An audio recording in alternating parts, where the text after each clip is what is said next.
가만히 있어도 숨이 턱턱 막힐 것 같은 날씨.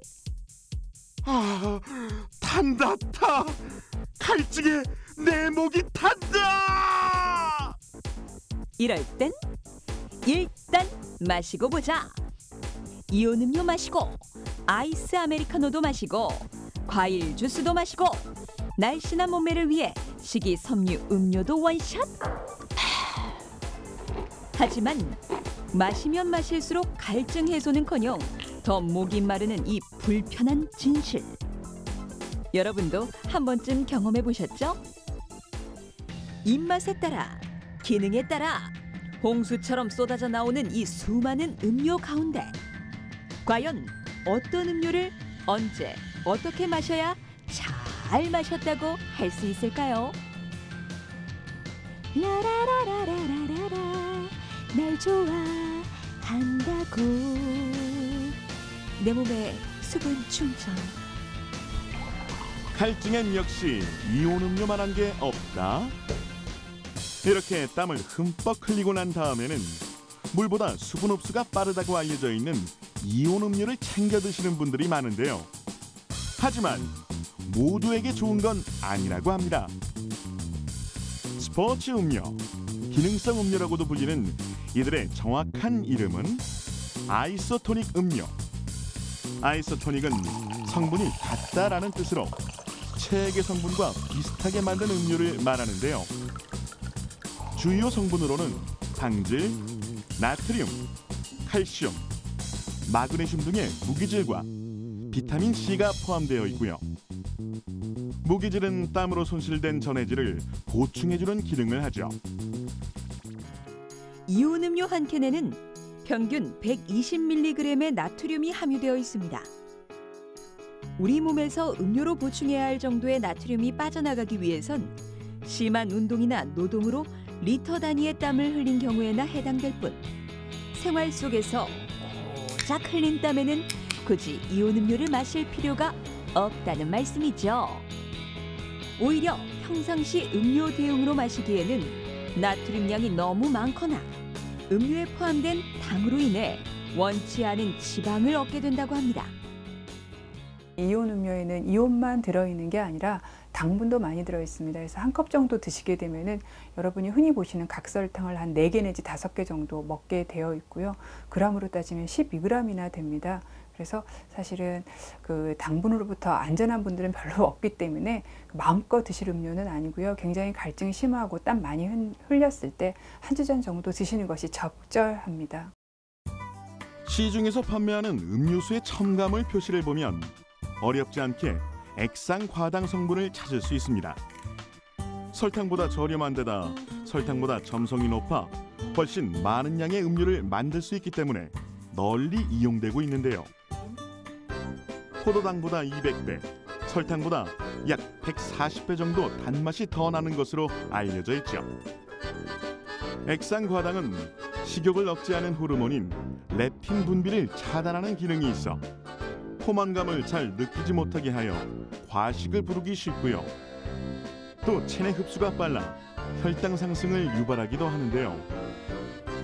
액상 과당이 함유된 음료를 하루에 2잔씩 마시면 그렇지 않은 사람보다 당뇨병에 걸릴 확률이 60% 이상 높아진다는 연구 결과도 있습니다. 주로 피로 회복이나 잠을 쫓기 위해 마시는 에너지 음료는 어떨까요? 교감신경 억제와 세포에 수분을 공급하는 타우린, 몸속 해로운 성분을 몸 밖으로 배출하는 구연산, 그리고 아마존 정글에서 자라는 식물성 천연 카페인, 과라나 등 에너지 음료는 피로 회복에 좋은 성분을 많이 함유하고 있는데요. 문제는 카페인의 함량입니다. 카페인을 과다하게 섭취할 시 도리어 짜증, 불안, 신경과민, 불면 등 다양한 신체적, 정신적 증상이 나타날 수 있기 때문에 되도록 일일 카페인 권장량을 지킬 것을 권고하고 있고요. 또 역시나 당분 함유량을 고려해야 하죠. 세상에 마실 수 있는 식판음료는 많지만 맘 놓고 마실 수만은 없는 현실. 그렇다면 교수님, 이 다른 목마름을 해소하려면 어떤 음료를 마시는 것이 가장 좋을까요? 물의 형태를 띈 것 중에서는 물이 가장 좋습니다. 이거 뭐 비교를 할 수 있는 내용이 아니고요. 물이 가장 좋고요. 결명차라던가 이런 것들, 그다음 뭐 율무차라든가 이런 곡차를 드시는 것이 좀 물이 너무 심심하다고 하시는 분한테는 좋은 대안이 될 것 같습니다.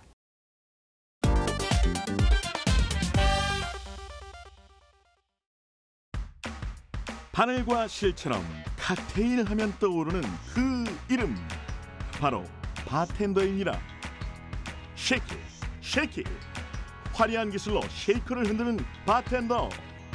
널 위해 준비했어. 그런데 여기 여느 바텐더와는 달리 음료를 아주 신중하게 섞는 주인공이 있습니다. 마치 실험실의 과학자 같은 느낌도 드는군요. 그의 정체는 바로 믹솔로지스트. 섞는다의 믹스와 연구하는 사람의 올로지스트를 합성한 이름인데요. 전문적인 연구를 바탕으로 보다 맛있고 아름다운 음료를 만들어내는 음료 전문가라고 할 수 있죠. 자, 그럼 화려한 음료 믹스의 세계로 빠져볼까요? 먼저 알코올을 넣지 않는 논 알코올 칵테일부터 스타트. 라임으로 디톡스 이제 스쿼시를 만들어 드릴 거고요. 과즙을 좀 섞어서 이제 요즘처럼 더운 날씨에는 좀 탄산이 상큼하게 좀 있는 게 좋아서 탄산을 이용해서 좀 만들어 볼 거고요. 라임, 자몽, 오렌지 등의 생과즙을 시럽과 함께 탄산수나 다른 음료에 섞는 칵테일을 디톡스 스쿼시라고 하는데요. 상큼한 맛이 풍부해 여름철 음료로 제격이라고 합니다. 로즈마리 같은 거로 이제 향을 좀 내주면 좋거든요. 여기 향을 좀 내는 요령이 잔을 잡으시고 이렇게 좀 두꺼운 긴 이런 로즈마리를 잡고 여기 옆에다가 이렇게 쳐주면 훨씬 향이 로즈마리 향이 많이 납니다. 일명 로즈마리 따귀 건법. 잔을 입에 댈 때마다 상쾌한 향이 솔솔 힐링까지 안겨주는 칵테일입니다. 그냥 먹는 것보다 여기에 이제 셰프 스킬이 더 들어가서 이거를 더 맛있게 이제 맛을 끌어올려서 하는 거랑 저는 이제 좀 비슷하다고 생각을 하거든요. 음료도 오렌지 주스도 그냥 마시는 뭐 그거는 굉장히 좀 평이한 맛인데 이 오렌지 주스를 더 맛있게 마시려면 어떻게 해야 되지? 라는 고민에서 이제 출발을 해서 뭔가를 섞고 그다음에 그 섞을 때의 어떤 포인트나 이런 것들을 좀 잘 지켜서 하게 되면 이제 그 퀄리티가 더 올라가기 때문에 어쨌든 중요한 포인트는 가장 중요한 건 이제 맛과 향과 그런 퀄리티를 가장 극대화시키기 위해서 섞는다고 생각을 합니다. 이번엔 알코올이 들어가는 칵테일을 만들어 보겠습니다. 버번 위스키에 앙고스튜라 나무 껍질에서 추출한 쓴맛 나는 액, 그리고 체리와 설탕을 섞은 스모크드 올드 패션드 칵테일입니다. 이 칵테일의 가장 큰 특징은 바로 스모킹건에서 연기를 내어 위스키의 풍미를 살리는 건데요.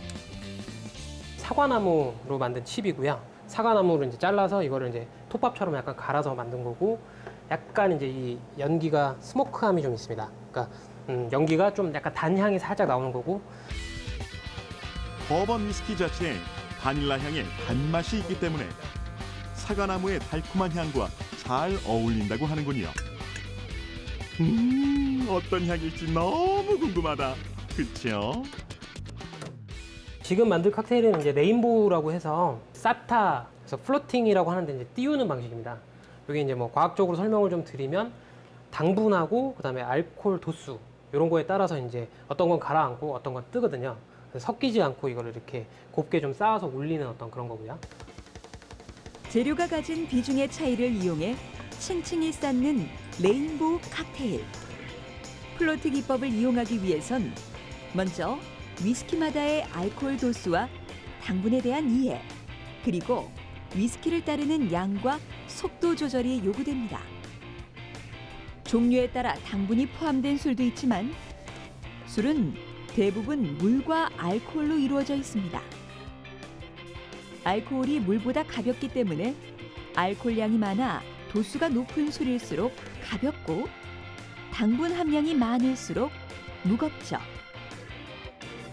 과학적 원리를 이용하여 층층이 쌓은 레인보우 칵테일 완성! 가장 위층에 70도 이상의 바카디를 깔면 와! 불쇼도 볼 수 있습니다. 눈으로 즐기고 향으로 느끼고 맛으로 감동하는 칵테일의 매력. 자신만의 기호와 스타일을 살린 음료를 직접 만들어 보는 것도 특별한 경험이 될 것 같죠?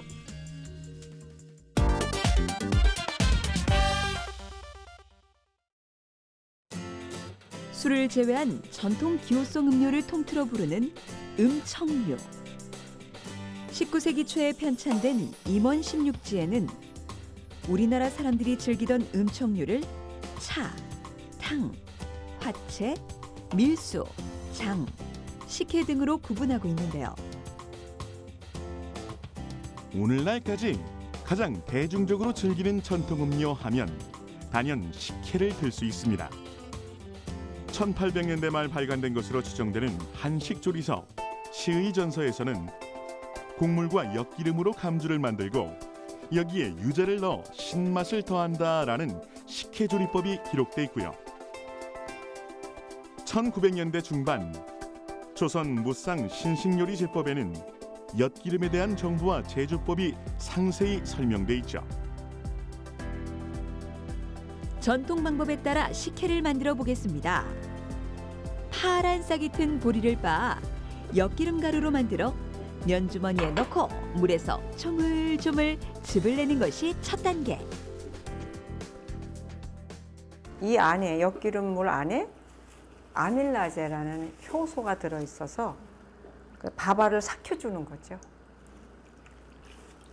이게 아주 좋으네요. 엿기름 가루가 파란 그 싹이 보이네요. 파랗죠? 이 속에 아밀라제라는 당화 효소가 들어있어요.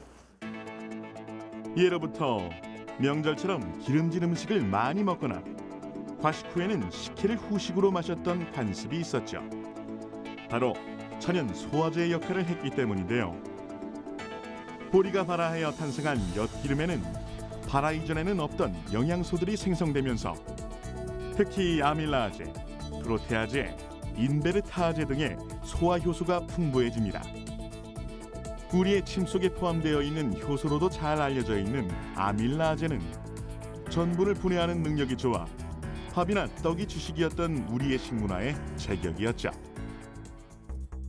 자, 이제 밥알을 삭히기 위해 엿기름물을 부어보겠습니다.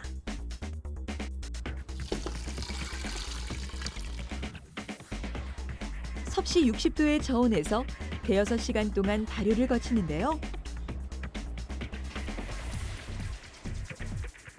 5시간 후 드디어 밥알이 둥둥 떠오르기 시작했습니다. 밥알이 7, 8, 9 이렇게 알이 올라와요. 그러면 이렇게 밥알이 잘 삭혀진 거예요. 발효를 마친 밥알과 엿기름을 분리한 후 밥알은 맹물에 담가 단물을 좀 빼내야 식혜물에 넣었을 때 동동 잘 뜨게 된다고 합니다. 그리고 식혜물은 센 불에서 끓여주세요. 식혜를 상온에 두면 아밀라제 효소가 계속 숙성되면서 금세 산패하기 때문에 열탕법을 이용해 효소의 활성화를 늦추는 것입니다. 이렇게 끓인 식혜물에 밥알을 띄우면 시원하게 먹어도 따뜻하게 먹어도 좋은 달콤한 식혜가 완성됩니다. 식혜와 함께 전통음료의 양대산맥을 잇는 수정과. 예전에는 수정과의 주재료인 생강과 계피가 인삼과 같은 약재로 대접받았기 때문에 귀한 음료에 속했다고 합니다. 은은한 불에서 한약재를 우려내듯이 약 4, 50분간 끓여 계피와 생강물을 우려주세요. 매운맛이 들어있으면서 여러 가지 방부제 역할도 하고요. 우리 몸에 들어가서 정장작용도 하고. 근데 이 계피나 생강이 두 개가 다 따뜻한 성질이 들어있어요. 따뜻한 성질이 있는 계피하고 생강이 같이 들어가는 음료를 마시게 되면 속이 따뜻해지면서 여름에도 좋고 겨울에도 좋아요. 30분 이상 펄펄 끓인 계피물과 생강물을 한데 섞어 설탕을 넣고 한 번 더 끓여주면 수정과 완성! 기호에 따라 곶감쌈이나 잣으로 데코레이션까지 더하면 고급 음료가 됩니다. 지금은 이제 오미자 하체를 할게요. 이거 오늘 오미자 너무 좋네요. 이렇게 빨간 거. 이게 아주 그 상품이에요. 우리가 가을에 오미자 열리는데 오미자를 서리를 맞춰가면서 늦게까지 두면 이렇게 빨갛고 아주 맛있게 익어요. 맹물에 하루 동안 담가놓은 오미자가 빨갛게 우러났습니다. 으아, 보기만 해도 왠지 새콤할 것 같은 오미자물. 침이 고이는군요. 유기산이 많고 오미를 낸다. 달고 쓰고 맵고 짜고 시고. 그래서 여름 건강음료로 아주 좋아요. 오미자 화채는 오미자물을 우려내는 것으로 과정이 거의 끝나는데요. 꿀과 설탕으로 당도를 맞춘 후 배, 참외, 수박 등 제철 과일만 더해주면 피로와 갈증 해소에 그만인 오미자 화채가 완성되죠. 이번엔 어떤 음료를 만나볼까요? 음료와 함께 곁들일 수 있는 꿀떡 디저트를 준비하고 계시는군요. 그런데 왜 떡에 물을 부으시는 거예요? 떡이 들어간 음료, 과일이 들어간 음료, 밥알이 들어간 음료, 이파리가 들어간 음료. 굉장히 여러 다양한 재료가 들어가서 맛있는 맛을 내는 거예요.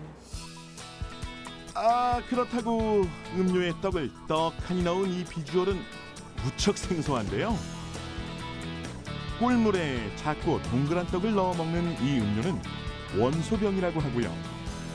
오곡밥이나 약식과 같이 정월 대보름에 먹는 세시 음식입니다. 천연 감미료로 새콤달콤 맛을 낸 우리나라 대표 전통 음료들. 때로는 커피나 탄산음료 대신 우리 음료의 은은하면서도 깊은 맛을 느껴보는 것은 어떨까요?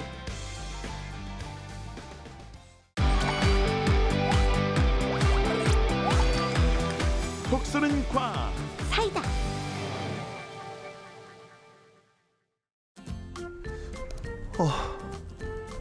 어딨지?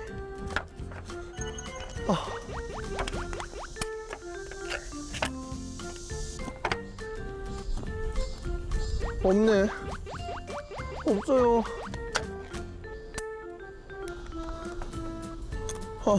없어요. 톡톡 씨, 뭐 찾아요? 호두, 아몬드, 땅콩처럼 다양한 견과류들이 들어있는 믹스너트를 샀는데 안 보여요. 제가 제일 좋아하는 땅콩이 안 보여요. 에헤이, 잘 찾아봐요. 설마 땅콩이 없겠어요? 여기 밑에 있네. 아니, 왜 땅콩은 맨 밑에 가라앉아 있는 거죠? 믹스너트 좀 먹어본 사람이라면 공감할 이야기. 도대체 왜 땅콩은 바닥에 깔려 있는 걸까요? 제일 싸서? 상술 아닐까요? 상술. 왜 상술이라 생각하세요? 약간 가격을 후려치기 위한 너무 다른 선택이 그랬나? 예.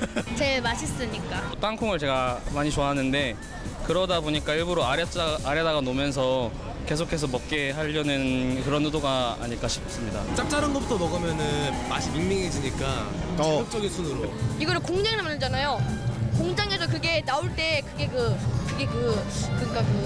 순서가 있어가지고. 순서. 믹스너트 캔을 열어 접시에 옮겨 담으니 위에는 아몬드, 호두와 같은 크고 무거운 견과류가, 아래에는 작고 가벼운 땅콩이 깔려 있는 걸 볼 수 있습니다. 왜 땅콩은 아래에 깔려 있는 걸까요? 알려주세요, 선생님. 이와 같은 현상을 브라질 땅콩 효과라고 합니다.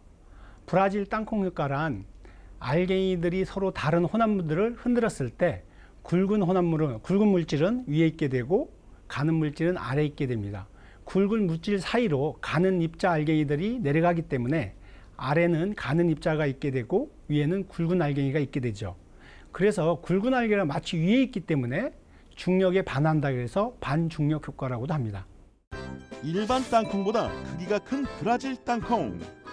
다양한 종류의 견과류가 든 믹스너트 캔 속에서 크기가 큰 이 브라질 땅콩이 항상 맨 위에 있어 브라질 땅콩 효과라는 이름이 붙여졌는데요. 믹스너트 캔 외에도 통에 든 코코아나 분유 속 뭉쳐진 덩어리나 커피 미스 스틱 속 커피가루가 위에 올라와 있는 현상도 바로 이 브라질 땅콩 효과 때문입니다. 이 브라질 땅콩 효과가 발생하기 위해서는 단 하나의 조건이 필요한데요. 그 조건은 바로 알갱이들로 이루어져야 한다는 거죠. 일반적으로 무거운 물질과 가벼운 물질을 섞었을 때 가벼운 물질은 위로, 무거운 물질은 아래로 가라앉는 게 당연한 현상이죠. 그러나 알갱이는 그 반대 현상이 일어난답니다. 크기와 무게가 다른 다양한 알갱이를 넣고 수직으로 흔들면 알갱이들이 위아래로 섞이며 자리를 잡아가게 되는데 점점 맨 위로 올라온 큰 알갱이가 아래로 내려갈 공간이 없어 위쪽에 머무르게 되고 그 틈으로 작은 알갱이들이 빠져나가 아래쪽을 채우면서 위쪽에는 큰 알갱이가 아래쪽에는 작은 알갱이들이 자리를 잡게 되는 거죠. 이것이 바로 알갱이의 성질로 생긴 브라질 땅콩 효과라는 말씀. 아하, 이 작은 알갱이에도 과학이 숨어 있었구나. 거기에 말까지 좋고요. 그런데 이 알갱이의 재미있는 성질이 하나 더 숨어 있어요. 톡톡씨, 모래시계가 알갱이의 성질로 만들어진 최고의 발명품이라는 사실 알고 있어요? 나 지금 떨고 있니? 아유, 드라마 모래시계 말고 진짜 모래시계요. 알갱이로 이루어진 물질은 낙하할 때 일정한 속도로 떨어지는 성질이 있어요. 그래서 항상 정확한 시간을 잴 수 있는 거라고요. 그럼 모래 말고 물은 안 되나요? 물은 남아있는 물의 양에 따라 낙하 속도가 다르고 마지막에 남은 한 방울이 표면 장력으로 인해 떨어지지 않아 정확한 시간을 측정하기 어렵다고요. 작고 단단한 알갱이에 진짜 많은 게 숨어 있네요. 견과류로 건강도 함께 과학 상식도 함께.